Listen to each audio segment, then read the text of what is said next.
বিশাল এলাকা জুড়ে করা হয়েছে মার্কেট, শহর জুড়ে করা হয়েছে আলোকসজ্জা, বসানো হয়েছে হাতের তৈরি ছোট ছোট জিনিসের স্টল। আসন্ন বড়দিন উপলক্ষে সিরিয়ার রাজধানী দামেস্কে স্থানীয় সময় বৃহস্পতিবার একটি রাতের বাজারের উদ্বোধন করা হয়েছে।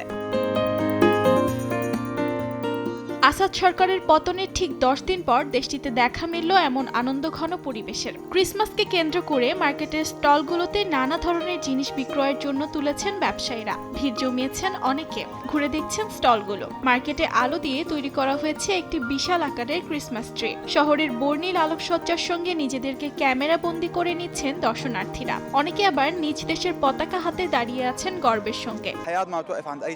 জীবন কারো জন্য থেমে থাকে না। সব সম্প্রদায় ও ধর্মের দেশ সিরিয়া। বাশার আল আসাদের মতো অত্যাচারী শাসকের হাত থেকে মুক্তি পাওয়ার পর আমরা নতুন করে সিরিয়া গঠন করব। আমরা আবার আনন্দময় পরিবেশে ফিরে যাব। আমরা সবচেয়ে খারাপ পরিস্থিতি থেকে ফিরে এসেছি, তাই আমরা কোনো কিছু ভয় পাই না। আমরা আশা করি সব ভালো হবে।